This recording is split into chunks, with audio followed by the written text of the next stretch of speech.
If you're a podcast host, listen up, this one's for you. My name is Allie Jackson. I'm the host of Finding Mr. Height, a dating and relationship podcast that I've been doing for 4 years now, sharing my positive and practical approach to dating that's built on my own life experience. And I wanted to share another experience that I've had, my secret behind monetizing my show. It's called Red Circle, and I was just telling my colleague about how much I love their platform. With Red Circle, not only am I getting a seamless hosting experience, but I also love the support I receive in ad sales. It's not just typical ad sales either. It's targeted opportunities based on my show and my life. And the platform is super simple. You just set your preferences and Red Circle matches you with sponsors that align with your show. You can vet every opportunity and their platform gives you great analytics. More recently too, my Red Circle team has brought me opportunities outside of my podcast on social media to really augment the podcast partnerships, bring them full circle. I just can't recommend them enough. If you want to give it a try, go to redcircle.com to get your free trial. That's redcircle.com for a free trial. Today's episode is brought to you by Anthropic and their new AI model, Claude Pro. Get 50% off Claude Pro when you use our link, claude.ai/make-it.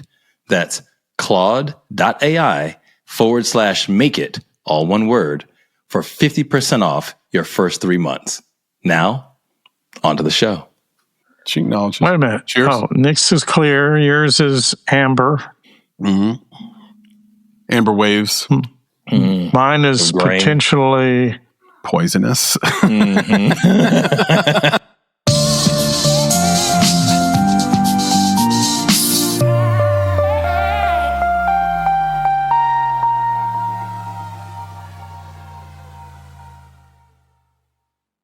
Hello, and welcome to another episode of the Make It Podcast. I'm your host, Chris Barkley. And I'm your host, Nicholas K. Bugs.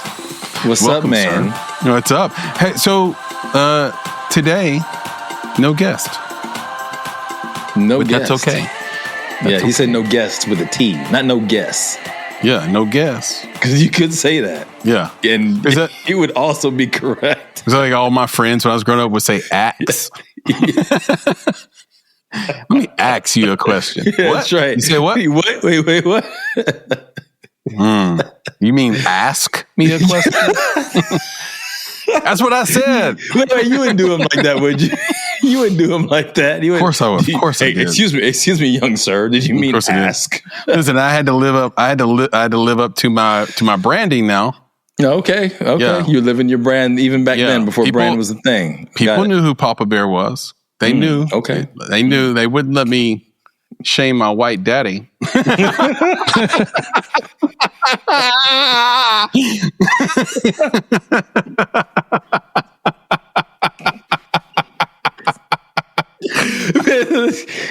gonna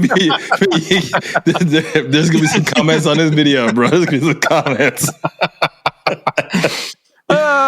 Anyway, as you can see, it's going to be just fine with just me and you, Nick, along with the aforementioned producer, Papa Bear. Papa Bear, what's going on? Hey, guys. Everything's going on. You have you've got a fall theme going on behind you. I like that. The pumpkins. He does. You've got a lot of flowers, a lot of growth behind you. You have a giant pumpkin. Appears to be an abdominal tumor. You've got a lot of growth. It's so big. It's kind of like expanding on both sides of your. It's like it's pickup truck size. It's on both sides of your head. We're pumped up. You can't carry it. Yep. Full disclosure, we are recording this on October 30th, so the day before Halloween, and that will explain Papa Bear's background if you're watching this right now. If you're listening to it, that is the explanation for you. Unfortunately, we cannot drop this tomorrow, so they'll be listening to this a week from now. But why don't we do this, Papa Bear? Let's hop directly, because it's just us. Yeah. You know what that means? It means we drop into some headlines. Yep, that's headlines. Right. And this is an indie talk. So yeah, let's talk about the industry. Yep. Let's go hop into some headlines, PB. All right. Well, The Wrap just dropped an article about vertical micro dramas. Okay, they have reached $8 billion in business. Hollywood is finally paying attention. The addictive 90-second shorts have emerged as a serious business. The titles are provocative and extremely clickable. So what about vertical microdramas reaching such a big business kind of level? There's a couple of things. Well, we're already there, and there's a couple of things to this, though. Okay, so let's just talk about these vertical films, if you want to call them shorts, pieces of content, whatever. So one, we had on Emma Toner. So if you guys have not checked out the episode with Emma, that came out, I believe, in May. Is that right, Nick? I think so. I have to take a look, but yeah, maybe maybe mid to late May. We had Emma Toner from Galateo on there. Shout out to you, Emma. Hope you're doing great. But she gave us the whole skinny on how the whole business works, how they get the scripts, how they get the performances, their ability to scale casting calls, totally usurping the sort of the traditional model of casting director and agent working together and being called on by a producer, right? Like, these are just open casting calls to anyone who happens to be on the site. That's so different. And it also feels so egalitarian, and they take advantage of that ability to scale to make these shorts. Now, so go back, listen to that if you want to know the skinny on that or want to be involved in it. Early on in the process, I would say about a year ago, or maybe a year and a half ago, I was asked, do I want to produce these verticals? Do I want to be in the bucket of people who want to throw their hat in the ring to do this in China? And I just thought it all looked bad. I thought it was really not the kind of storytelling I was into, and I know that's going to sound like sour grapes. Now it's $8 billion. Oh, you were above it. That's not what I mean. I knew it was always going to make money. I knew it was going to do well. Even when Katzenberg was doing Quibi, I think that's who did Quibi. It wasn't that the idea was bad. It was that the way they executed it was the old Hollywood method of casting and production mixed with technology. And that's where it really failed, right? They tried to go hire top talent, get all the producers, all the best directors, DGA. You're still paying the same cost. You're still paying the union minimums for the writing and the directing and the cast. You're still paying SAG. You're like, all the expenses were the same, except just the stuff was shorter. And now you've got this massive platform that needs to be managed on the tech side, massive server costs, and massive marketing costs to make it work. Well, what people like Emma and others figured out is, if we don't have to work inside, and Nick's talked about this a lot over the last couple of years, if you don't have to work inside the Hollywood system to make a piece of content, all of a sudden it's very affordable. If you can open up casting like Emma did and make it egalitarian, and you usurp talent agents and the casting directors, suddenly you just saved yourself a ton of money. Casting directors are $50,000, right? Sometimes, right? So, or more. So it's that's the first thing. The second thing is just calling a little bit of bullshit on the $8 billion number. Okay. Right. And I'm on the record. Look, I don't like these things. I think they are clickbait. I do think they have a very short-term sort of run to them where people will tire of them. There's been things like this on YouTube already that were very popular, and then basically people grow up and they grow out of it. But the $8 billion is the value of the market, meaning that's what investors have put into these things, not the net profit, not the EBITDA that they're getting from serving up these vertical films. So I just want people to understand that, pump the brakes on, this FOMO they may be having about producing vertical content. Anyway, Nick, that's a mouthful. There's a lot of information, but I just wanted to lay that out there. Nick, what do you think? Yeah, I think, again, go back and listen to the Emma Toner episode. It was awesome for a lot of different reasons, but we talked about it a little bit earlier than I guess Hollywood was talking about it, or it showed up on social, right? Mm-hmm. So I think that, the 8 billion number, whatever, like that's not the important thing. For me, it's like China, I think, started to advertise or talk more about it, which now brought it into the conversation for Hollywood, because Galatea and Inkit have been around for some time. They've been doing this stuff for a while. This isn't new. It's just that the social conversation is new because somebody brought in a number, right? Like you're saying, someone brought in a number, whether it's real or contrived, about $8 billion. And now everybody has to talk about it because it's $1 billion industry, apparently. And maybe it is, because Galatea is making millions of dollars doing what they're doing in their own way. Is this something for everyone to jump on and run with? No. I think if you want to understand how this works in a meaningful, productive way, again, listen to the episode. Go contact Emma Toner. Go see what Galatea is doing on their platform, because it's not about vertical content. It's about taking stories that are meaningful to an audience that they're building on their platform, and then converting existing stories that have proven their merit and then turning those into series. So you're just extending the experience that people have already loved, that they already appreciate, that they're already engaging with, into a different medium, and you're using the medium of mobile, right? That's what it is. People want to say vertical, vertical, vertical. That's great. No, what they really mean is mobile, because that is where the viewing is going. And we can see that, right? People are watching more and more. They're listening more and more. They're engaging more and more on their mobile devices.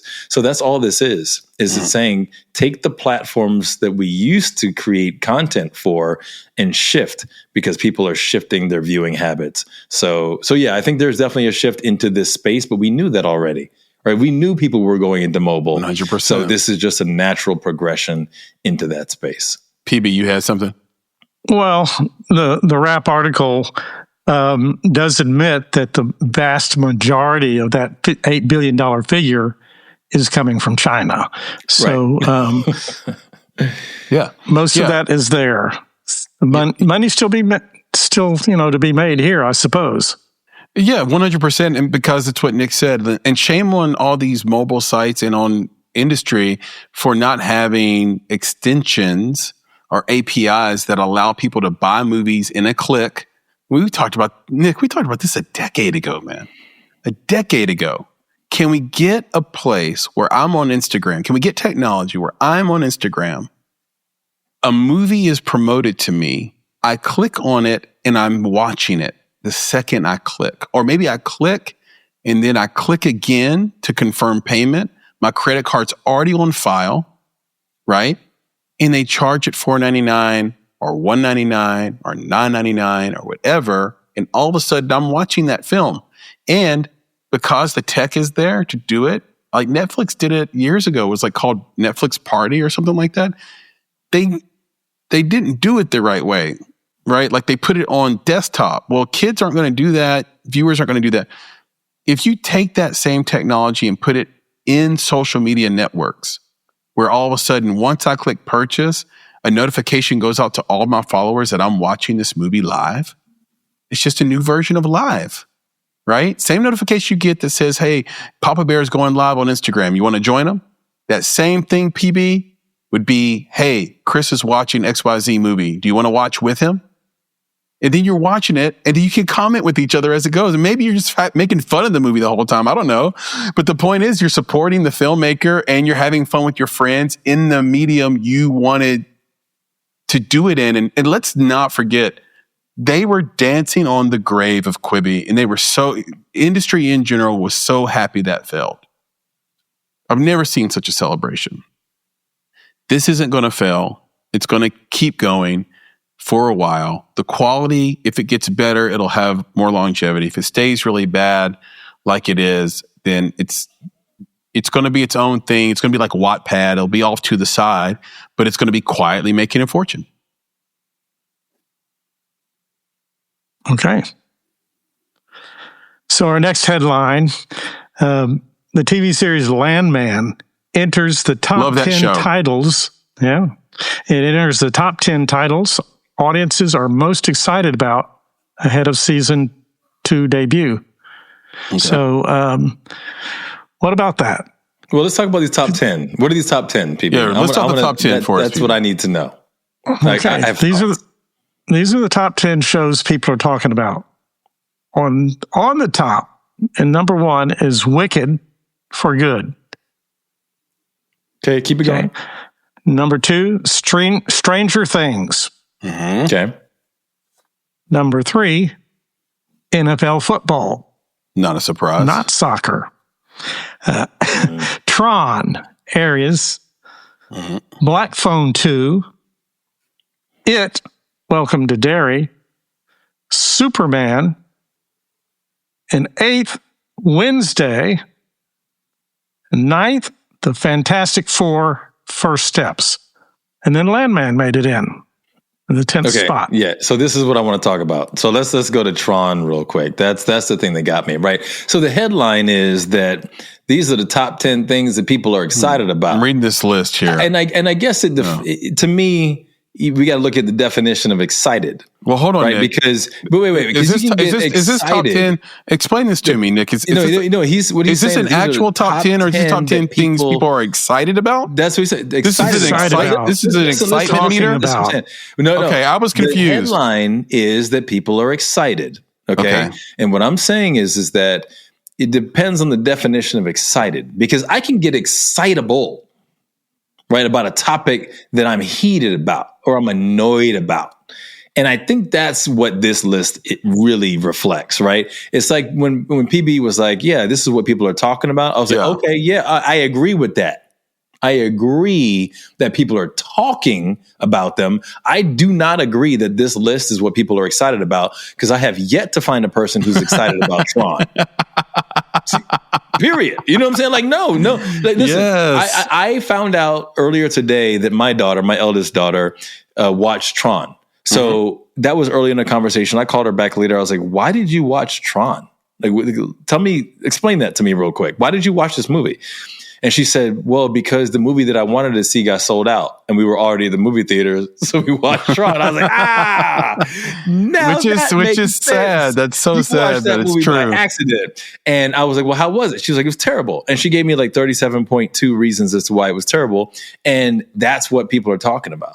So my whole thing is with this headline is I want people to understand that, like, be careful about these headlines, because they're trying to tell you that data shows that people are excited about these things. No, they're talking about them. And why are they talking about Tron? Because Tron is supposed to be legitimate, high quality IP, intellectual property. It's supposed to be one of those things that's so blockbuster that everybody's going to go see it. I'm sorry, ain't nobody watching Tron. There's like 14 people who are Tron fans and they watch Tron and they maybe read Tron comics, but the majority of people don't know anything about Tron.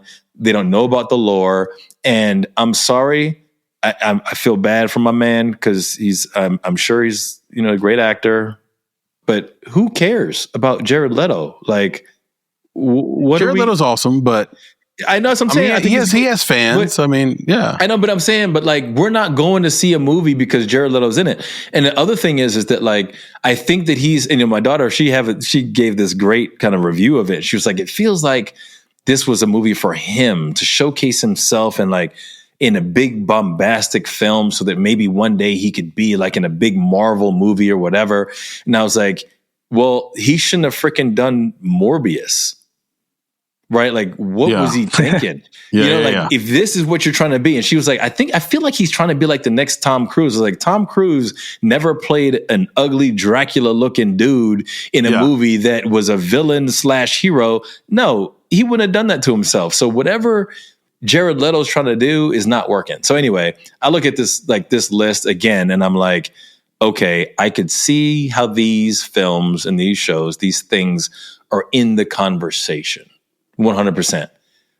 But I have a great deal of umbrage. Yeah, but Nick, idea of people being excited. Well, here's the thing: like, what are they in the conversation for, right? Because you could be in the conversation, and so again, I don't know.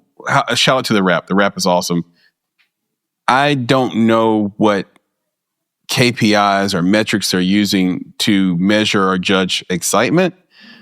If it's about Google searches, then that could be about the fact that, because every person I've talked to that watched Tron was incredibly disappointed with Tron.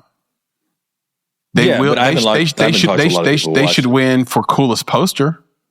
Yeah, the poster, and listen, the art is badass. It's awesome. Back to what you said, Chris. But the movie's not good. That could be the conversation. But listen, the rap is doing their thing. But this data comes from screen share, right? So screen share is providing the data to the rap for them to show. Yeah. And all I'm saying is that there's a disconnect between the words, right?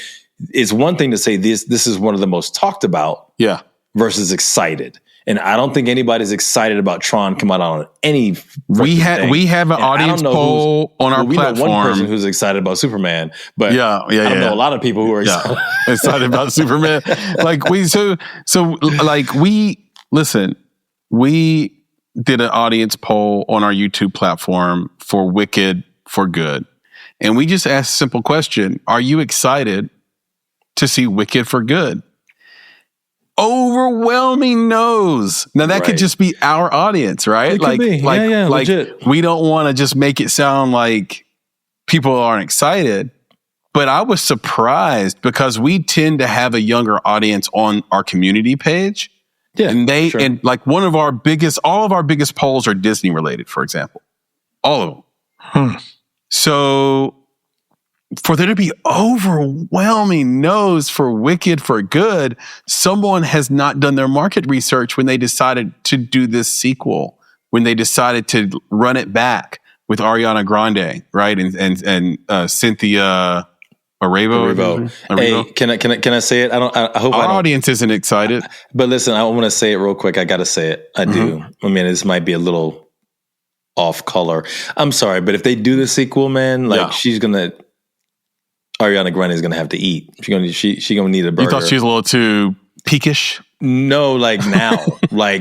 During the film, it's one thing, but all the stuff that's going around social, part of me, I can't, I don't even know if I should believe it, right? Because you know how people do, they clickbait you and they'll make her seem a little bit thinner than she actually is. Yeah, they'll edit it. But that's the conversation right now. It's like she's way too thin. When she was on Hot Ones, I was like, yo, she needs to eat more of them. I saw her on Hot Ones. She looked tiny, but she's always been tiny. But not that tiny, bro. I'm really suspicious of this. When I was in journalism school, I remember we had an assignment, and it was about O.J. Simpson, the trial of O.J. Simpson.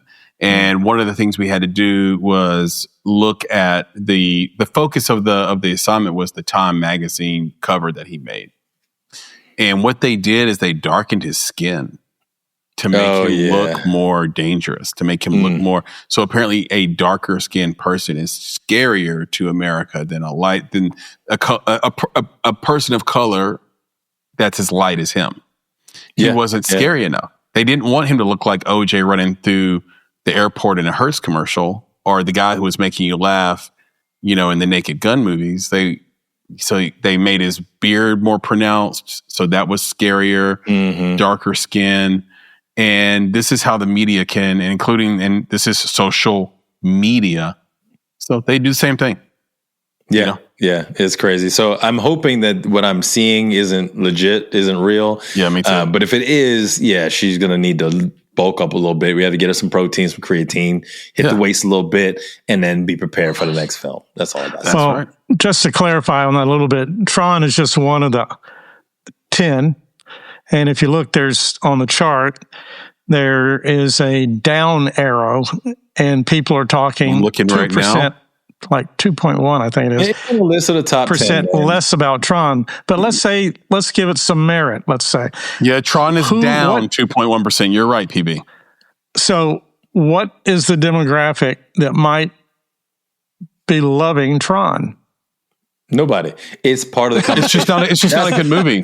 That's what I'm saying. It's not a good movie. If it were a better movie, it's not about Jared Leto. It's just the movie. Top 10. Because people are talking about it. That's my whole point. They spent millions. This is about people talking about it. Or they spent millions of dollars to market it, Nick. Exactly. And it's going to show up in these charts. Yeah, because we'll get in. We have more headlines that this is related to, so let's get to those later. So we'll talk about this. But I'm just saying, that's my commentary on this is basically that watch the headlines, be careful, right? Because when they say excited, I think, again, this is about conversation, and those can be equal, right? There's excitement around the conversation, but don't think that excitement is always positive. That's what I'm saying. That's right. And there's a reason Landman is in the title, and it's number 10. It's because the excitement for it is trending up as a TV series, and it's universally liked. All right, move it on. All right, be careful on this. I just touched the hot button. Hollywood stars are turning on Cheryl Hines for changing her political positions. It's so hot. Filmmaking is so hot right now. So you just press the hot button. Cheryl Hines, you're right. Filmmaking is really hot right now. And here we have this story. And, it's not going to be a popular opinion. Should they turn on her? No, of course not. Listen, your friends are your friends. How long have they known you, right? So my guess is that her real friends have not turned on her. When someone says Hollywood has turned on you, it means you're having a hard time being booked. You're just you're kind of not it right now, right? We can't bank. You're not bankable anymore. Well, first of all, Cheryl Hines was never bankable. She was Larry David's wife on Curb Your Enthusiasm, and it was a perfect role for her. It wasn't that you would ever lead a film or a TV show with Cheryl Hines in the first place as the star. So let's just be clear about that. But her real friends probably haven't turned on her. And if she senses that she can't work anymore and she's getting a lot of hate, then that is unjustified and ridiculous, right? Imagine being in a position where the person you married takes a job that all your best friends hate. Are you supposed to leave your wife or husband? Are you supposed to leave your significant other? Maybe you have a talk with them. Maybe you get them in a private place. Hey, this is really rough on me, right? This is hard. This isn't what we talked about or whatever, if that's the case. But my guess is Cheryl Hines hasn't changed. My guess is that Kennedy hasn't changed, right? I assume that's a guy who's going to be the same forever, right? That guy that was the guy we knew in the 80s and the guy we saw in the 90s and the early 2000s, he hasn't changed.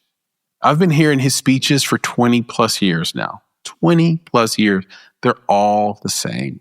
He hasn't changed. What's happened is the world has changed around him. He's become unpopular, and he's part of an unpopular administration. For the most part. Some people love the administration, love what he's doing. You talk about her changing her political position. I don't think that it's back to what Chris said. I don't think she's changed her political position. I think she's changed her voice. And it's just because we're in a different world, right? Yep. And again, she's married to this person, right? So she has to figure out how much she should or could say in these circumstances. Mm-hmm. And I think people are lamenting the fact that her voice isn't as strong on the, you could say, more left-leaning liberal side. Yeah. They want her voice. And then now if you're quiet or you're not saying as much, then they feel as though you've abandoned the cause. But they do have to, I would say, I don't think they have to do anything, right? But I would say that back to what Chris said, I think the friends, the people who are close to her, they know what's going on. Yes. They're close enough to her. They respect her, and they probably understand her position. The people who aren't close to her, but were more close to what she was saying, those are the people who feel like begrieved. Those are the people who feel abandoned, and they're like, "Well, you're not my speaker box anymore. You're not saying the things that I want to say." You just said something really wild to me, right? And PB, I don't know if you heard it. Nick said, she abandoned this movement, right? And no, the people feel abandoned, or the people feel abandoned for this movement. Hollywood isn't a movement. No, remember she married the movement. She married that movement. The guy she married was the guy who was saying all the things he's saying now. And listen, I'm not a fan of it, but I'm just trying to be fair and objective. It's like, you knew the guy you married. You liked him like that. You ever hear the hip hop saying, "Don't try to change her"? Like, you married her like that. Don't try to take the miniskirt off of her now you're married. It's kind of like, don't try to take his opinion on health away now that it's not popular to have that opinion in the group that you work in. Hollywood is her job. The dude she was attracted to eats the way he eats, lifts weights the way he lifts weights, talks about health the way he talks about health, has the conspiracies potentially that he has the beliefs that he has. Nothing has changed. You can't turn around after all these years of marriage and then be affected by people you work with. That's not a movement. Hollywood's not a movement. No, it's not. Right? It's not about Hollywood as a movement. It's about, again, the liberal voice that she had before is quieted, and people feel as though she's abandoned that side of the world. And I think, again, she has to do what's right for her. I don't think she has, though. In the current zeitgeist, I don't think she's changed. She married that guy in Hollywood when he was cool with Hollywood. She hasn't changed her opinions at all. I think just her voice isn't as loud as it once was. It's unfortunate, man. Yeah. I don't know. I know. I asked rhetorically, Nick, but what would you do? What would you do if you took a job that you found out your wife's friends and work community hated, and she was getting pressure? What would you do? But here's the deal, though. Like, you don't find out. You knew. You know what I'm saying? Like, they knew. This isn't new to them, right? So it is what it is, and they'll manage. And that's my point, is that they have to manage it in the best way they feel possible. That's it. It's just a waste of time to throw the hate. That's all I'm saying. It's a waste of time to throw the hate. Yeah. Agreed. Yeah, I'm just glad I turned down that job operating the kettle prod at the meatpacking plant. It was a great offer, but a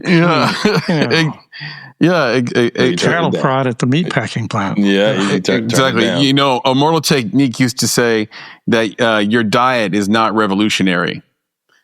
And I used to love when he said that, because you have a lot of people who believe their diet is a revolution. It's revolutionary that I'm vegan, right? It's revolutionary that I'm a meat eater, or I do only Atkins, or it's revolutionary that I'm a vegetarian. No, it's just a dietary choice.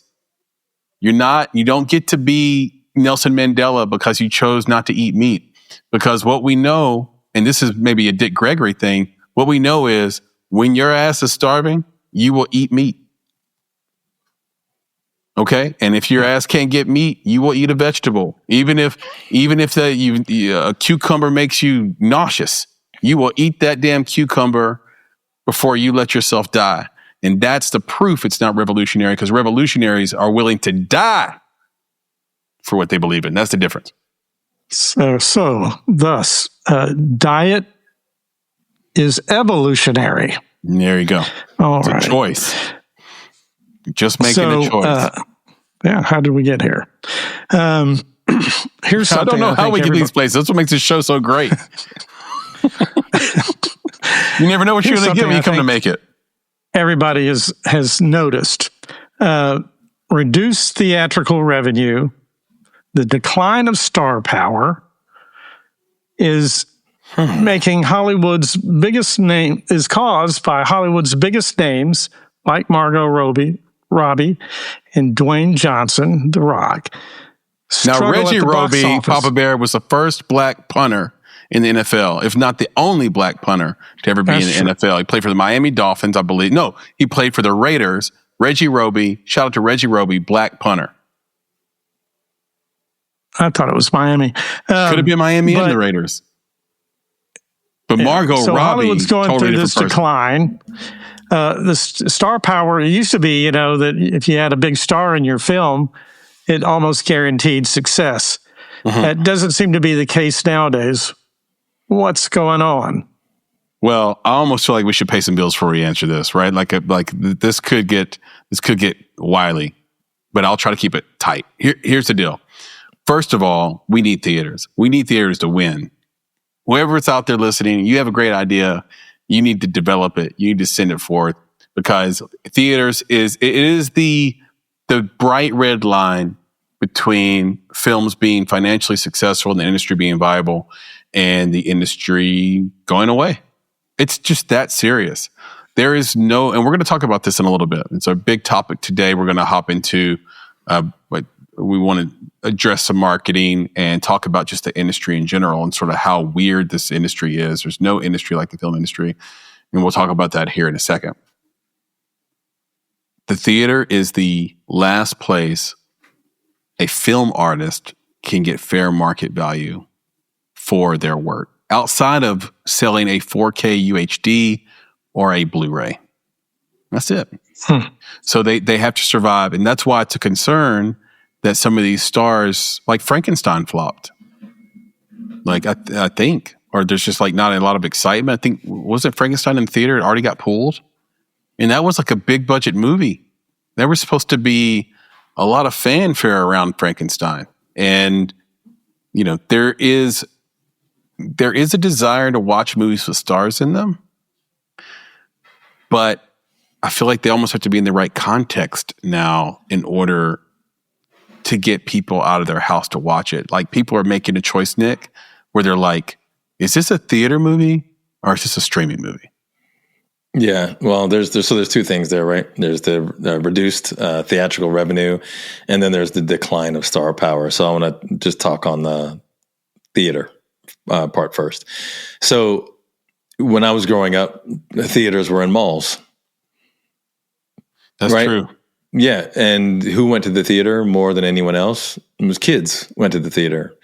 And why did we go to the theater? Because we wanted to be together, right? And the mall was an experience. You could shop there, you could get food there, then you could go see a movie there. Arrested. You could get arrested. But when the movie, there was an arcade there.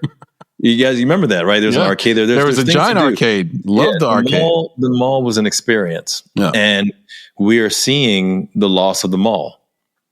Right, it's going away, guys. Like, it's just gone. And when the mall goes away, the theaters go away. Yep. And then you're left with standalone theaters, right? Which were not as popular as the theaters in the mall. So now you're left with the standalone theater. So the only thing to do there is watch a movie. Yep. So you have to figure out if you're going to spend the amount of dollars that it takes to go see a movie, and the only thing you're going to do is watch a movie. That's a little bit more difficult. It's a more difficult. That's very interesting, Nick. I like this. Yeah. I like this take. It's a more difficult ask. And I think what happens is that when you take that away, when you take that experience away, then it's just about the movie. It's not about the day, the night, the evening, the friends, all the things that you do while also watching a movie. It's now just watching a movie, which gets back to what you're saying, Chris. Yeah. You got two options. I pay to go to this place to watch a movie, or I watch it on streaming. I mean, which do I pick? I don't have the experience isn't there anymore. So I think that's one of the things that people aren't talking about. They talk about, the movies themselves maybe not being as good, and people aren't interested in watching movies. No, It was always about a community experience and all the things that you could do in and around the movie theater before that we don't have anymore. Mm-hmm. Now, the second part was the decline of star power. We hear that a lot now, right? The decline of star power, and especially men. Yeah, we've even talked about it, right? Like, are you going to have another Tom Cruise? Is there ever going to be another Tom Cruise? Well, the thing is that it's not about the decline of star power. It's about the shift of star power. Mm. So one of the reasons why kids aren't going to see movies like they used to is because their stars are not in movies, right? Our stars were in movies and in TV shows. Now, the kids' stars, the ones who used to go to the movies all the time with their friends and hang out in the mall and play arcade games, no, their stars are on YouTube. Yep. Their stars are on social. TikTok. Their stars are on TikTok. Yep. Their stars are on Twitch, right? So that's where they're going to watch content. So that's it. It's not there's a decline of star power. It's not about that. It's about the fact that the stars have shifted from where they used to be. Now, I got one last point on that, which is what these stars in film, what they're making. So The Rock goes and makes a drama. The Smashing Machine. The Smashing Machine, a very heavy drama. Well, I think we're shifting away from that content as star-powered content, right? And why? Because that's not what kids are watching on social, TikTok, YouTube, Twitch. They're not watching drama. They want entertainment. They want things that are going to make them laugh. Dramedy, maybe. Seeds. Dramedy. Yeah, maybe dramedy. They do like drama because they like sappy, campy drama, surprisingly. Yeah, but I think they want the comedy aspect of it. But here's the reason why I don't think that drama is what they're looking for anymore. I think they're looking for something that's more sensational, that's going to give them a stronger feeling. And what I mean by that is I think thrillers and horrors are still there. It's shock factor, right? Yeah, Stranger Things, for example. Yeah, exactly. They're going to be scared. It's a mix of everything. The feelings are strong. Scared, drama, comedy, love, action, comedy, all in Stranger Things. These are but that's what I'm saying. But these are all the genres that I think that the current audiences are really going for. So when you do something that this, like the Smashing Machine, that's not just drama, but it makes you think. Like you have to sit and think about this. Like you have to understand it. I don't think that that's what people want. And, there's always this desire to talk about, no, there people are looking at major IP and they're looking at, no, people don't want IP. If you look at all the intellectual property blockbuster films, it's the fact that the drama is embedded in something they're interested in. What are they interested in? They're interested in an escape. That's what horror is. That's what comedy is. That's what sci-fi is. That's what fantasy is. That's what action is. They're looking for an escape. They don't want to feel real feelings. They want to escape into some alternate universe where they're hyper excited about something that's happening. Mm-hmm. That's what they're interested in. So again, the Smashing Machine, things that, again, this Margot Robbie, the latest film I think that she's doing, again, it's making people think and bringing them closer to reality than they really want to be in. Yeah, it's an interesting take. I mean, one battle after another is IP, right? But it's also wouldn't fit the traditional sort of, role of a blockbuster film, the themes of a blockbuster film, a summer tentpole movie, but it did make money like a blockbuster film, right? It's going to be a $200 million movie. And it's IP. So there is. And remember, IP there's a pocket of us, though. Remember, that works. You and I still here. We're still here, bro. Yeah, we still want intellectual drama. Yeah. We still want films that take care when it comes to the acting. Like we have an auteur's taste. We still exist. We're not absent. But if you look at the broader market, we don't make up the broader This market. is the concern where it's going, right? And the concern that the industry has, and the concern I have, the concern we all should have is this. Because you are spot on. The stars are, let's say, a Kai Cenat, right? A Twitch personality, or iShowSpeed, another Twitch personality, that are Aiden Ross, or these people are superstars. And even down to people I sort of loathe, like Andrew Tate. Like, these are superstars. They're stars, right? But the concern we all have to have, and that I have, is that when you shift where stars are made, what gets lost is the skill. So to become a star at Twitch, you have to be skilled at getting attention. You have to be skilled with your technology in their room, just like we are. You have to be skilled at being entertaining on a microphone and speaking in a way that's entertaining and doing things that are entertaining on camera. Versus when we came up, people wanted to be actors. So they had to go to acting school. They had to learn this craft that was really, really hard to learn and wasn't something everybody could learn how to do.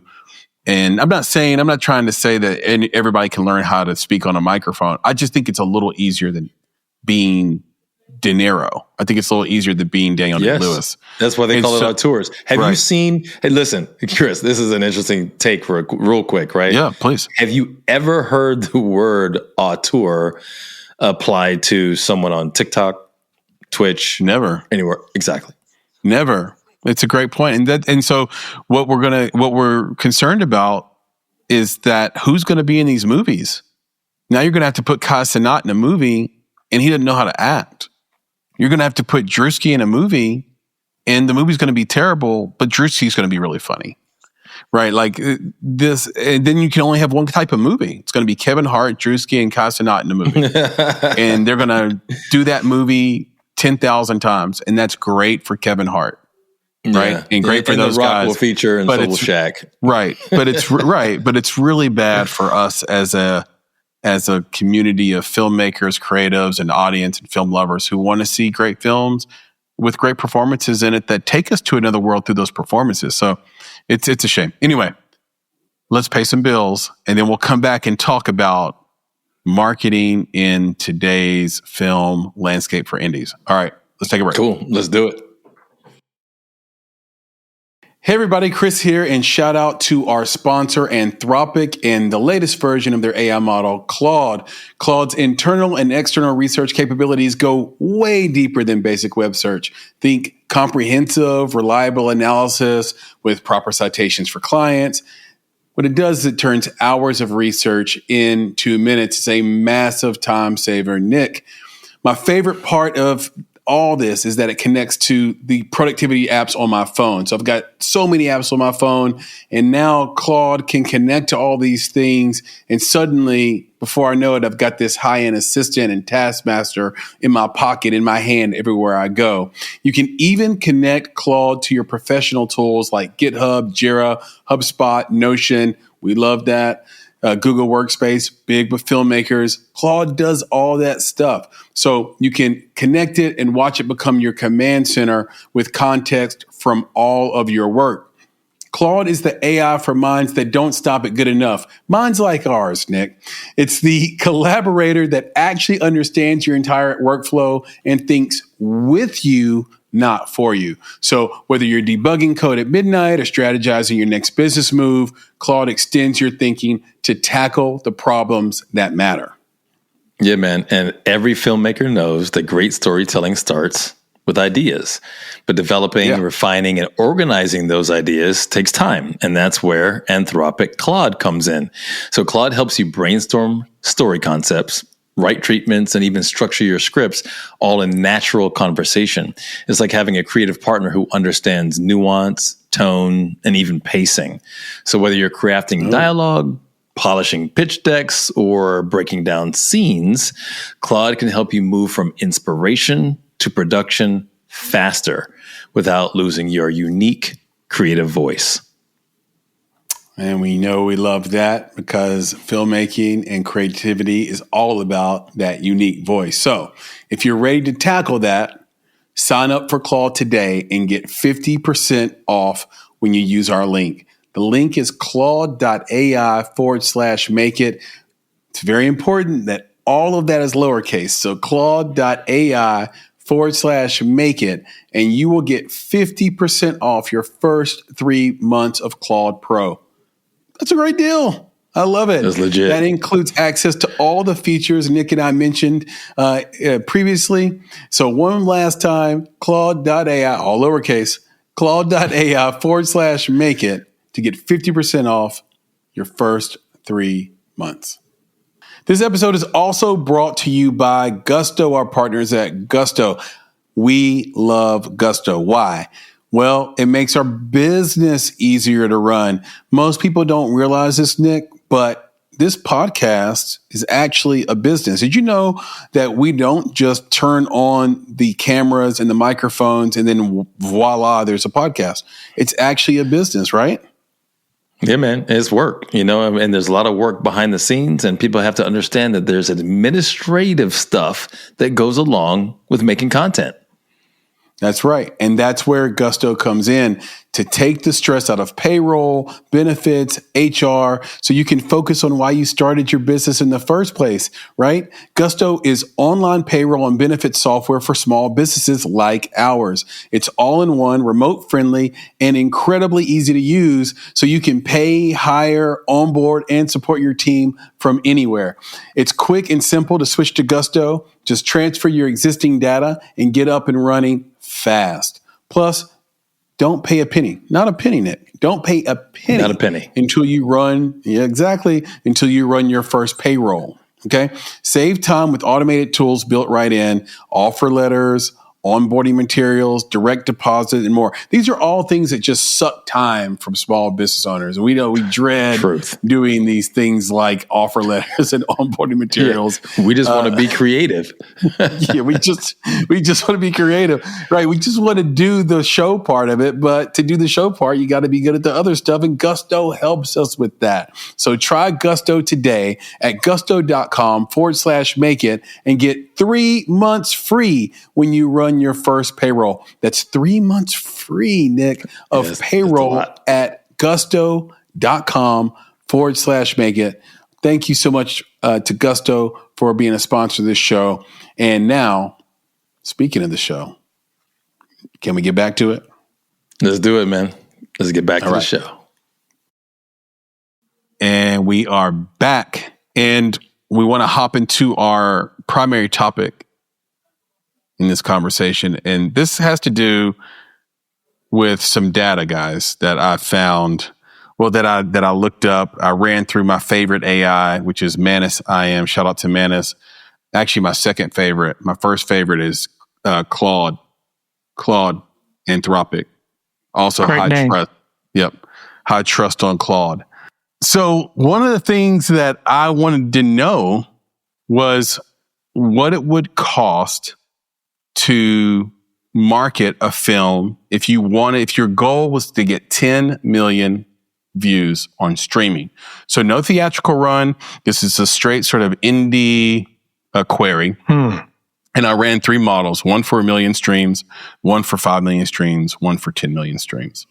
Okay. And I got all that data back. And it's interesting, the number was somewhere around, I think, $776,000 that you need to spend in marketing to get 10 million streams. Okay. And so then that begged the question, guys, what would be the ROI on such a spend? So let's just call it $775,000 to make it simple. So $775,000, which, by the way, isn't an outrageous marketing budget. Okay. It isn't. I would say that that's what you would need to spend if your movie was going to be $1.5 or $2 million budget. I'd say if you really wanted to net a lot of money for your producers and investors, if you have a $2 million film, you should go ahead and bump that budget to 2.8 and spend $775,000 of it on marketing. Okay. And we've always said that hasn't changed. But what is interesting is the rates that you get back from those streams. And it's almost criminal. So let's talk about Tubi. Tubi's pay structure, they do cost per thousand, and they pay $4. Okay. Let's see. Yeah, so high end is $15 and low end is $4 on Tubi. So that is the range. So between $4 and $15, and the real example, or sort of the common number, is $5.22 for Tubi. Okay. And look, this is very similar. That's actually, I think, more than YouTube, or right in line with YouTube. But YouTube pays you for it's more than YouTube, because YouTube pays you something like $5 or $6 for every 3,000 views or something like that. And the good thing about YouTube is, some of their definitions can help you out there in terms of, building numbers, whatever. So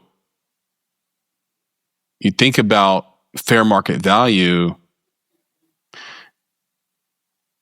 If you had a movie in a theater, and we were just talking about this, and let's just be conservative, because Nick has thrown out some numbers in the past that are not prices I pay to go to the theater, right?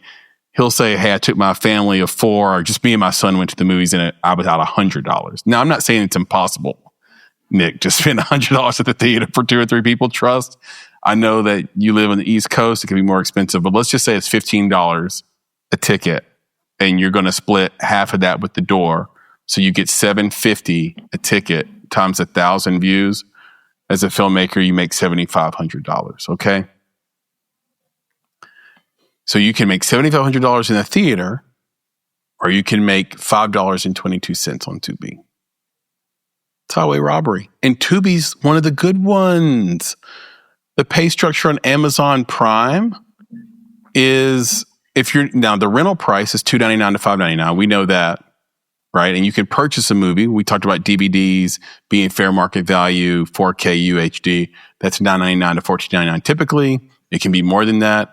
Your cut will be between $1.50 and $3 for any of those rentals or purchases. Okay, but let's talk about how Amazon pays you. What they do is member viewing, so cost per hour, guys. So not CPM, cost per thousand. Amazon does costs per hour. Okay. And they will pay you 6 cents an hour for the first 100,000 hours. Okay. And so you need to do some quick math on how long your movie is, divide it into 100,000 hours, and that's how many views, you need to get. So let's do the quick math for the audience. 100,000 divided by the average film, let's say, is 90 minutes. Okay. So that's 1,111 views of your film all the way through. So the viewers watch it all the way through. So we're going to take 1,100 or 1,111 views times 6 cents, and we are going to see what that equals, okay? Calculator, don't fail me now. 0.6. $66.66, PB. How do you like that? Does that sound awesome to you?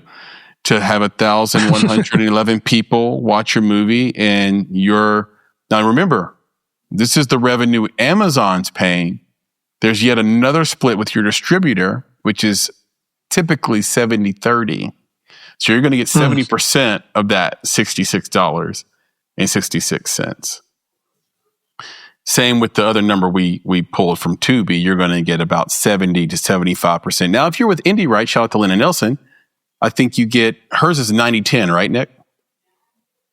I thought it was 80-20. It might be 80-20 or 90-10, but anyway, you get a bigger split. But the point is, you're splitting some money with your distributor on that. They pay 10 cents an hour. This is Amazon, 10 cents an hour for 100,000 between 100,000 and 500,000 hours. And the only way you can negotiate a better rate is if you go completely viral and you've reached over 500,000 plus hours, and then you can negotiate. Doesn't mean you're going to get it, but they're open to negotiate with you if your film has garnered over 500,000 hours, 500,000 hours of viewing. So, by the way, their minimum floor, because they have a sliding scale, 1 cent. 1 cent per every 100,000 hours. So I'll give you one more. Roku channel, okay? Roku pays CPM as well, and their range is between $5 and $12 per 1,000 ad impressions, and they do a revenue split of 80-20 themselves, and then what money's left from that will be split with you and your distributor as well. So they're very similar to Tubi, where they're doing free ad-supported views. And so you have to be ready to spend hundreds of thousands of dollars on streaming to scale out, in the hopes that either you catch fire through word of mouth because your movie's good, and you sort of exceed the one-to-one sort of, I'm going to pay to place my film from a marketing standpoint, and then here's the ROI back. Or you have to just hope that your movie can even break even with the amount of marketing spend you have. So those are the numbers. That's the harsh reality, guys, of streaming. And listen, if you're sitting there thinking this is bullshit, if you're sitting there thinking this is highway robbery, this is how is this possible, this is fraud, I would say it probably started with iTunes, but it is the world we live in. I think the rates are even worse for streaming musicians, like where if you're not Drake or Taylor Swift or the aforementioned Ariana Grande, you're kind of like screwed on streaming rights. And that's why concerts are still so important. That's why you see large stars selling off their entire catalog, a la Justin Bieber and Justin Timberlake and others, while they still can, while it's still worth something. So this is the place we're in. But Nick, I think you're going to tell us why we should still market our movies regardless. Mm-hmm. No, I think it's interesting, and the picture that you paint can potentially look dire for folks, right? Mm-hmm. But I'll start out with this, is that if you make a piece of art, it is important to let people know that that piece of art exists. So whatever level of marketing you provide, it should be greater than zero, right? To honor your art, to honor yourself. So there's no loss in that, right? Because you put it out there and people will see that you've made something. You have to market it in some way. So I think that's important. As far as return on investment is concerned, that varies, right? What is return on investment? And I think that there can be a financial return, there can be a personal return, there can be a social return, there can be an educational return. There's a lot of different return on investment. So I think you have to figure out, what is that to you, right? So the marketing dollars don't necessarily all have to come out of your pocket. Marketing isn't always a dollars game. It can be an influence game. It can be a community game. Again, if you're talking about educational material and you work with schools, you work with libraries, right? The marketing can come there, but you may not make a lot of dollars. You might. I mean, there's always opportunities for people to the influencer. Your work the influencer well. is popular because they can push your thing further than your dollar can. Right. But if you can license your work, that's different, right? So there's a lot of different options. But in like Chris, what you just said is about influencers can push your stuff. You might have to pay for that influencer marketing, but that can 10, 100x your content just right there. But it really it depends on what ROI means to you. And one of the things that I always say is that, independent filmmakers aren't necessarily looking to profit from an individual film. I mean, you and I, Chris, have had conversations with filmmakers across the spectrum of industry. And we asked them about, what does success look like? The theme is that they want to be able to make a living, right? They didn't say get rich. They want to make a living doing the thing that they love. Yep. And in order to make a living doing the thing that you love, this is a continuum, right? They want to be able to continue to do this. It's really not about the individual project.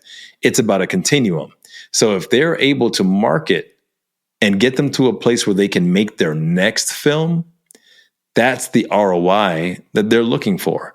So I think that ROI is important. So if you've been able to market with a certain amount of money to show people that the thing that you're doing is worth investing in for whatever that ROI is. Remember, ROI doesn't always have to be financial. But if you can promote it enough that someone is willing to now give you money to do the next thing, then you're successful. So I hear you, Chris. Making your dollars back on an individual independent film is a challenge. And when people ask, like, is it worth it? You cannot look at just the individual film's financial return. You have to look at, what is the return for you as a filmmaker along your career as a creative. Yeah, and I think that's where a lot of filmmakers get discouraged and sort of miss out on the opportunity that's in front of them. If we had a nickel every time we heard a filmmaker say, I made this movie and I haven't leveled up, right? It didn't do anything for my career. Well, there was an opportunity out there beyond the dollar spend on the marketing to do something for yourself from a marketing perspective that wasn't necessarily straightforward, marketing of the film to get clicks on the film and views, but things you could have done to deepen your relationship with your audience, improve your craft, deepen your relationship with the market that you didn't take advantage of because you were so discouraged about the first part, about how it's doing and how many views it has and these types of things. So, there's always space to grow once you've made a piece of art, because once it's out there forever. Now, look, the other side of that is that it's so hard, right? Harder than making a song, harder than making a painting, harder than doing a drawing, harder than writing a poem. It's harder. It's maybe the hardest kind of art to make, outside of maybe architecture. If you want to call that art, I would call it a form of art.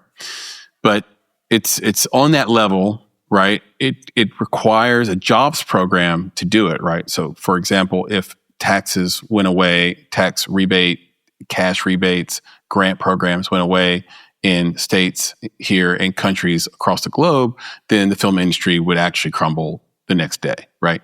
Like, those things are critical, and we view it as a jobs program, or states and governments view it as a job program, and you get to hire a lot of people to accomplish a film. So when that film doesn't do good and it doesn't make money, it hurts. It hurts bad, right? Because it could do damage to your career, because the number one thing you want to do as a filmmaker is pay your investors back, right? I think what we've heard from our guests over the years is similar, right? Like you said, they want to just continue to make their art. That part is true. But what gets in the way of you being able to continue to make your art is paying back people who believe in you and making their risk worthwhile. And so it's important to sort of just balance the two, right? There's the emotional side of what is your ROI? It doesn't have to be financial. That's completely valid. There's the leveling up. The leveling up isn't just based on the money the movie makes. And then there's the nuts and bolts of financing your next thing. And how do you do that when you have a track record of failure, or you have a track record of not making things that are visually pleasing, stories that are good, things that sound good, look good, etc. And that really can hurt your career. So to me, I think you still have to market. You still have to spend the money if you can spend it, and make a name for yourself, hoping that you get a second swing at it. Like Wes Anderson's movies, they don't always profit side, but he has a group of people who believe in him so deeply that he's greenlit whatever strange idea he might have next, right? And I love Wes Anderson, but his movies, Yorgos, the I think he's Greek, a filmmaker that did, he's a auteur. And I'm forgetting the name of the movie that was up for movie of the year that had Emma Stone in it and Mark Ruffalo. I keep wanting to say Small Things, but it's I don't know why I'm having a brain fart right now. It's something things. I keep doing that. Like I'm forgetting it. It was a good. It was a. We'll look it up. That's what we got Papa Bear for. But it was a really good movie. But it's not the kind of movie that's going to get general audiences. And I don't think that movie made its money back. Right? I don't think that's a possibility for it to make its money back. But people believe in him, so he's going to keep getting an opportunity to make movies. Simple as that. So yeah, it's a fascinating thing. I just wanted to keep it real with the audience, man, and like say, here's what you're up against. Now, Nick, I don't know if you want to close this out on maybe your thoughts on what Tubi should do, on how distributors should behave in the situation, on what Amazon especially should do, what filmmakers should do to get out from under a Tubi, a distributor, Amazon, a Roku. Right? Like maybe these traditional paths need to go away. Right? Because they're certainly exploitative, right? They get more out of it than you do a lot of times. Right? They get programming and you get a penny for 100,000 hours or something, right? Yeah, I don't know that they need to change anything, to be honest. That's their business model, right? Yep. And if independent filmmakers fall into their business model, then so be it. But I think one of the things that's really important is that independent filmmakers specifically understand that when they're marketing, it really isn't about the product. It's not about the film. Yep. It's actually about their voice. Yep. So the film that you make is a vehicle for your voice. So what you should be marketing is your voice. Yes. You use this film to say something, to do something, to attract an audience, to attract a community. And you're marketing it to people who are interested in that voice. So they're the people who will be interested in supporting your next film. Because, one of the things you said, Chris, was, independent filmmakers should be interested in paying back their investors. Yep. Well, I would say the majority of if they're interested in making another film. So what I would say is that the majority of independent filmmakers don't have investors to pay back in a financial way. Most of them actually are crowdfunding their films or family funding their films. Yeah, I would say that. I would go as far as to say that. I need to get some data on that. I don't know if that's true. I'm saying I think it's difficult to find, but I believe, because think about it. out of all the people who are making independent films, they're not going to investors. They're going to family. They're going to friends. They're crowdfunding. They're crowdsourcing. And there is no payback. All those people are investors. But listen, the payback is not a financial payback in the traditional sense of investment. The payback is often what you do on an Indiegogo. Your payback for your $20 investment is that you're going to support me. Your payback for $1,000 investment is that I'm going to give you a signed T-shirt from the cast and crew, and I make sure that I get you that thing. Yeah. My payback for you as my uncle is that I'm going to finish this film and it will be in the world. And you will have helped me on my career as a filmmaker because you love me as my uncle. That is the payback, I believe, for the majority of independent filmmakers. So it's not about a financial return. As long as you pay them back the thing that they're expecting, that's the key. But I think for most people, it's not financial. But the key thing is just market your voice. Like, if you're making things that are funded by your friends and family, finish that thing, get it into distribution. Right? Make sure that you get across the finish line so that they can see whatever dollars and cents that they gave you went to the thing that you completed, the thing that you can be proud of, and then they'll be willing to do the next thing. Yeah. So just make sure that you complete it, get it out there, and then do them the service. And this is the marketing part. Show them that you're serious about your art, your craft, and yourself by promoting yourself. Because if you're making these things and then just dropping them off, that's not fair, right? I don't think it's fair to your art. Yeah. Let people know it exists. Let them be the judge. Let them love it, hate it, talk about it, not talk about it. But if they don't know about it, they can't do any of that. So I think let people see that it's your day job is the way I think about it. That's the point, because if they know that it's your day job, people they'll look at that in some way. People want to jump on a moving train, and all that simply means, we've said it a lot, what that means if you're listening or watching is people have to know that you're all in. Are you a practitioner of the thing that I just helped you make? And I'm not going to go back and forth on whether or not your mom is an investor, right? I view as an investor as anybody who gave you money to make your film. You might view it as someone who's an accredited investor, meaning someone who has a net worth of over $250,000 a year, high net worth individual you got your investment dollars from. I don't know the actual numbers on the films that are made each year, whether they're all crowdfunded or come from mom and dad. A lot of them are self-funded, so there is no investor, to your point, where this is money you got from the job you work during the day and you do film at night. There's all kinds of ways to fund a movie. You can do fiscal sponsorships. Yeah, so I just don't have the numbers on that. I do know that if you're giving a $20 T-shirt away to 500 people who gave you, $5 each, that you're upside down on that too. That's 10 grand you got to spend to get T-shirts, not counting shipping and any other contingencies you might have. I think you have to be careful with that. You have to be careful with getting too many people to invest in your movie. And I think it's a really tough pitch to walk to Uncle and say, "Hey, Uncle, I want you to give me this money for the love of knowing that I'm doing a thing in the world." I think most people's pitch comes pretty sophisticated: perspectives, ROI potential, all the things. And then when they don't make their money, they say, "But you know what? You helped me do this thing."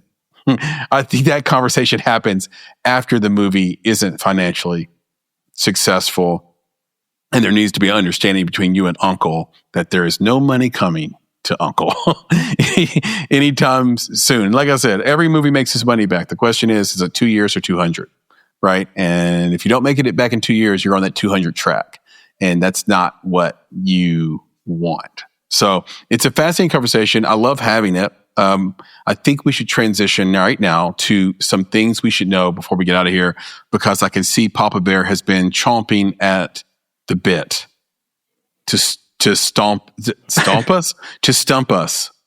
Are you ready? As soon as you said chomping at the bit, I was very concerned with what Papa Bear might do. And then he chomped at the bit as I thought he might. But yes, I would enjoy for us to move on to some things we should know. It didn't look like your bottom teeth were connected to your face when you did that. It was interesting. it looked like one row of your teeth had come separated and had come apart from your face structure.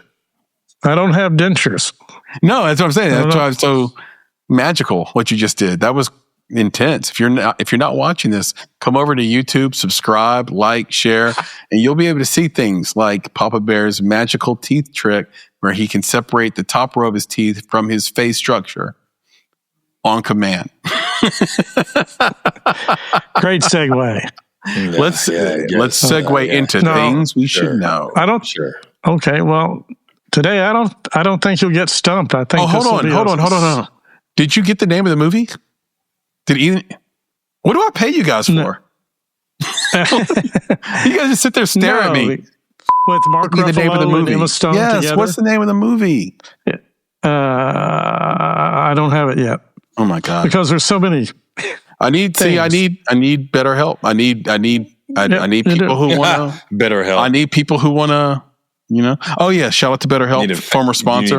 Do you need to factor it in? Yeah, factor it in. Shout out to them. Do we get it? Do we get the name? No. The audience is laughing at us right now. They do have a TV episode. Who? Mark Ruffalo and Emma Stone, called Agree to Disagree. That is fascinating. That's a thing we should know. I did not know that. Also, Mark Ruffalo is in a great show right now called Task on HBO Max. It is, it's really, really good. It's really good. I think everybody should go watch it. Okay. Let's get into some things we know. I will find this. It's called Poor Things. I found that in. I found that in 2 seconds. I found that in 2 seconds. Emma Stone things. That's all you got to type, bro. But like, I was close. I was like, small things, little things, pretty wings. It's an interview. Poor Maxwell. There you go. Maxwell. Every time I turn on Maxwell, my daughter fast forwards. What are you doing? She goes, I just don't like. He's always whining high pitch. I'm like, come on. Maxwell's fire. Yeah, that was in 2023. She didn't like Maxwell. I don't understand it. But you'll get this one. This is easy. We've talked about earlier about vertical videos. Yes. So the question is, what app was the pioneer in vertical video shorts, and in what year did its vertical videos debut? Wow. So this is very tricky because you want to say Quibi right away, and you just know that can't be right. Why? Because you are the one asking it, sir. You are the one asking it, and because you are the one asking it, cannot be that low-hanging a fruit. I feel like Vine is a great guess. Vine is like... We got one Vine and one Quibi? Is that what you said? No. Nick's going to go with Vine. He doesn't... Do you have a year, Nick? Oh, he said what year? Oh, crap. In what year, yeah.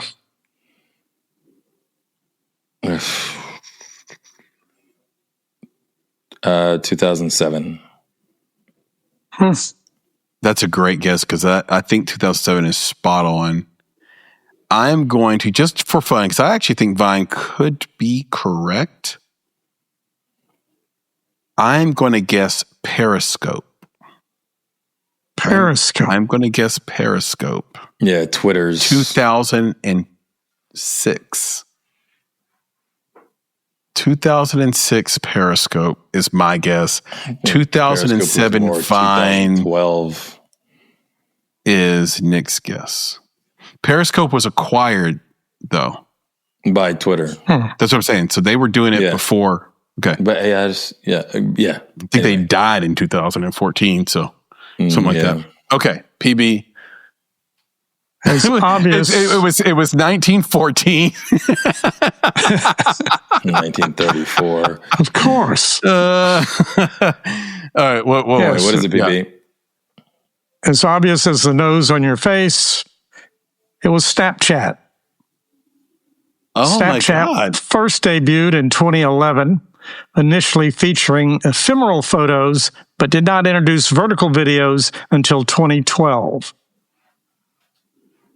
So Snapchat Vine, however, came along in 2013 and only lasted 4 years. Yeah, that's right. Yeah. That's and true. died out in 2017. It did. It got usurped by everybody else because they knew they could do the same thing. They basically, That's everybody crazy. with more money turned their app into a feature. Yeah, it's like the same Wow. thing. Periscope, right? It's like we just kill that and turn it into a feature. They of turned into something else. live. Yeah, live. Well, here's what killed Periscope it. just became live on every app. Yeah. TikTok. Yeah, we know that. Yeah, TikTok killed Vine. It's Killed the same Musical.ly as thing. well. Here's 3 reasons. Vine lacked monetization for creators. Yeah, it was just YouTube at the time. It was a Just put stuff different out there. in-app content creation tool, and TikTok's viewers are more engaged. Why Well, are they remember, more engaged? Yeah, but remember, TikTok didn't just do monetization, but TikTok wasn't TikTok all the time, right? It was Musical.ly? Musical.ly. So that whole thing was about taking popular music and then doing something to that music as Remixing well. it, So yeah. that's where the dancing and all the mixing and all that Yeah. kind of stuff. So it was popular. There's like a popular platform, which was the music, and also attach something to it. So there's a lot to what TikTok became right before it was even TikTok. And I think Vine was just the same thing YouTube. It was comedy. It was Just create your content in a short form and get it out there for people to see it. That's all it was. It was Remember, YouTube. It was YouTube mixed with Twitter, because you remember, had a YouTube, video, but it people could weren't only be making a bunch 7 of money. seconds long. Hey, So just like original Twitter, where you could only have 40 characters. So the thing is if you're a creator, you had to figure out how to create in this really, really tight window. You had to figure out 6 seconds. Yeah. How am I going to make somebody laugh immediately? But for the sake of creation, not for the sake of monetization. Remember, Chocolate Rain. I always go back to those videos, bro. The early days of YouTube, it wasn't about. Rain. No one called themselves a YouTuber, right? They were just creating content or putting content on the platform. That's what Vine was. Yeah, there you go. It was later that people were like, oh, let's pay these people to produce content on the platform to keep us on the platform so that we can monetize the platform. Yeah. So that all changed. But I didn't realize it was Snapchat that did it first. Honestly, I could have sworn.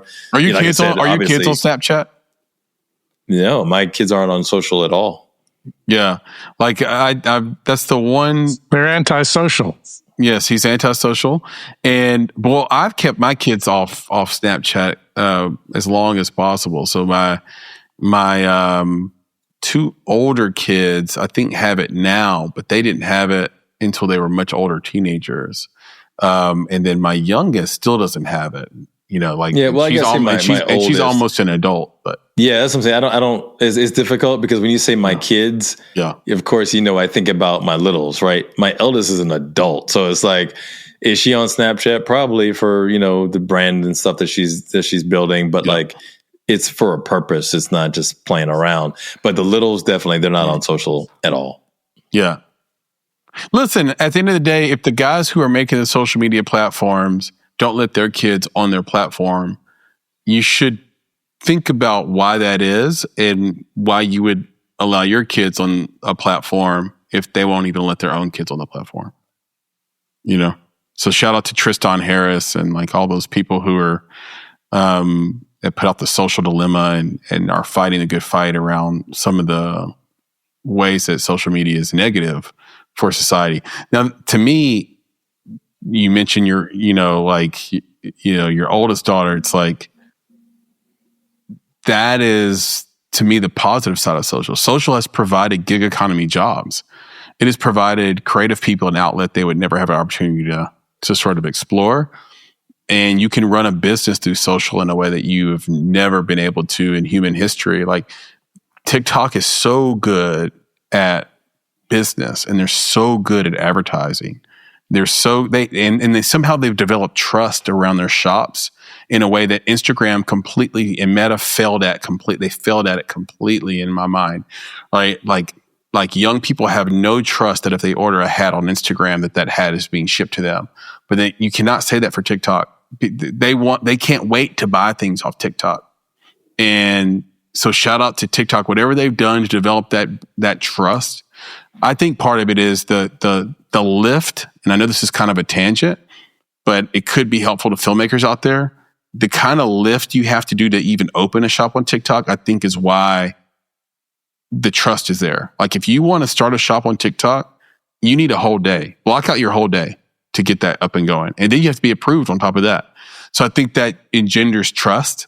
And then in turn, there's like a lot lower chance that you're going to get scammed when you buy that baseball cap or whatever you're buying on TikTok. So yeah, the yin and the yang of social media, the conversation really never, ever freaking gets old. But anyway, Papa Bear, that is definitely a thing we should know. Snapchat has been, I've always loved Snapchat as a business. And the reason why is Evan Spiegel, very young CEO, not intimidated, not afraid. He is the creator of all your favorite features on every one of your social media apps. He creates it. They steal it, right? But he's the guy who starts it. I was in LA one time and I was driving right beside of me as a yellow Lamborghini. And on the back of his license plate says Spiegel. So I don't know if he still has that, but it's, but he's a young guy. I think he's maybe 30 now, but when he started, he was like in his early 20s. And like I said, he's the innovator. They just copy and paste onto their apps, and he just keeps fighting the good fight. I think the app is kind of dangerous for kids, but I like the founder and I like the app. I like the business and what he's been able to do from that standpoint. So that is really cool knowledge. Nick, you got any closing remarks for the people? Yeah, I want to take it back to the conversation we were having about excitement versus conversation. Just want to make sure that our audience understands that just pay attention to headlines and what they're trying to tell you versus what the data and the facts actually say. It's very important. Pay attention, read. And then one more thing. Fundamental. Yeah, it is. Is that what you're saying? The more you know. But the other part of it is that I think it's very important now that, we had conversations about AI. We'll continue to have conversations about AI. Is that I do want to leave with the audience with just as AI is embedded in all of your search engines, like it's in DuckDuckGo, it's in Google Search, it's in Bing. To the degree that you can, and then to the degree that you're willing, skip that. Skip the AI generated response that you're given, and curate your answers the way that you used to. Right? Go look at the options that you're given by your search engine, and determine which of those is the most reputable source for you to source your information. Because the source that the AI is using may not be the most reputable source. It may just be the most repeated source, which may actually be false. So again, this all gets back to thinking, right? Using your brain as you're looking at this information. Again, back to the excited versus what people are talking about. Those are two different things. They send two different messages. So I'll just leave you with that. As AI becomes embedded in things, try not to use the AI as the default, unless it's basic information, like factual things. What is the Pythagorean theorem, right? Like things like that. That's basic. It is what it is. It'll always be what it is. Exactly if you're what looking everyone at different was thinking. concepts, What is the Pythagorean? if you're looking at different concepts, then I would just say skip over that and make sure that you pick the source so you get the right information. That's all. Yeah, it's great advice. And my closing thoughts have to do with our big topic tonight around marketing. Just because something is true today about the ROI, about the cost of the marketing and the potential lack of ROI for that, doesn't mean it's going to be true tomorrow. I think you're just one great idea away from getting, let's say, 1 cent or half a cent per click impressions. And then all of a sudden you make an ROI, even with crappy returns from your streamer. Right. And even with an average to bad split from your distributor. And so the whole goal isn't just to stop and so sort of shut down your efforts to market or decide you're not going to get into this business because the business is backwards. And the business is a little backwards, right? But most businesses work in a very straightforward way where you make a widget for $1, you sell it for $2, right? Or you sell it for $3 and then you get that money back. Film, especially in the indie space, works a little different. If you don't have a theater run, then you pay more for your product than you have the potential of getting back in return. And most business people would say, why would you do that? That doesn't make sense. And that's why business people and art people have a hard time having a conversation. But if you're a little bit of both, still go out and market. It's the only chance you have to make your money back or make any money back. But plus, at the same time, like Nick said, remember to be making a name for yourself along the way, not just for your singular film. So with that, we did it, boys. We did it. We did the damn thing. Another indie talk under the belt, if you will, knocked out. I appreciate the conversation. Under the headlines were Panis. great. Yeah, Panis. Oh, Panis. Sorry. Yeah, another episode. Man. Another episode under the Panis. So, but yeah, this was great, guys. I appreciate it. The headlines were great. I think it's important for us to continue to have these conversations and talk about what's going on. You know, what's important in the film industry right now, not just for the makers, but also for the viewers of the films, the TV series, the vertical content. You know, so it's important for us to keep at the center of that conversation. So I appreciate it, guys. Nick, thank you for being so sober and guiding us through this episode in such a sober way. I never knew that was so important to you, that word, that body part. And guys, remember to subscribe. Remember to like this. If you're listening to this podcast, you can give us 5 stars. Right. And do that. And if you have 30 seconds, leave us a review. But the thing is you can also watch. Watching is more engaging. Come find us on YouTube. Search for the Make It Podcast. Like I say, every week we'll come right up. Will be the first thing. And then when you're there, please do remember to subscribe, share, and like. Papa Bear, you gotta calm down. And then, okay. And if you're already here on YouTube, you should know that we are on Apple, Spotify, Amazon, everywhere you listen to find podcasts, everywhere. We are there. So you can listen there and find us if you don't have the chance to watch us on YouTube. If you want to reach out to us, you can do that on social media at _Make It Podcast. We are on Instagram, TikTok, the aforementioned and mentioned many times, TikTok, and on X. So you can find us on those 3 places. We reply to 100% of any query, any message, any DM. So please reach out to us on any of those platforms.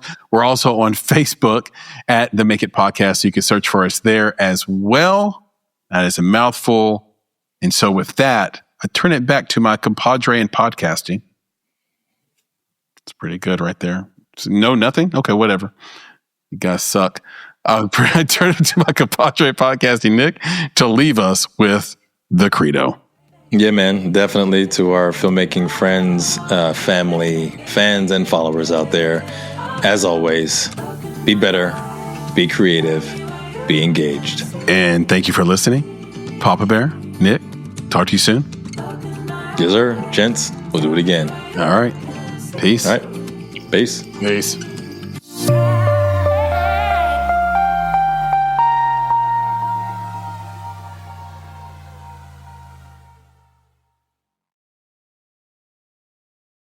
If you're a podcast host, listen up, this one's for you. My name is Allie Jackson. I'm the host of Finding Mr. Height, a dating and relationship podcast that I've been doing for 4 years now, sharing my positive and practical approach to dating that's built on my own life experience. And I wanted to share another experience that I've had, my secret behind monetizing my show. It's called Red Circle, and I was just telling my colleague about how much I love their platform. With Red Circle, not only am I getting a seamless hosting experience, but I also love the support I receive in ad sales. It's not just typical ad sales either. It's targeted opportunities based on my show and my life. And the platform is super simple. You just set your preferences and Red Circle matches you with sponsors that align with your show. You can vet every opportunity and their platform gives you great analytics. More recently too, my Red Circle team has brought me opportunities outside of my podcast on social media to really augment the podcast partnerships, bring them full circle. I just can't recommend them enough. If you want to give it a try, go to redcircle.com to get your free trial. That's redcircle.com for a free trial.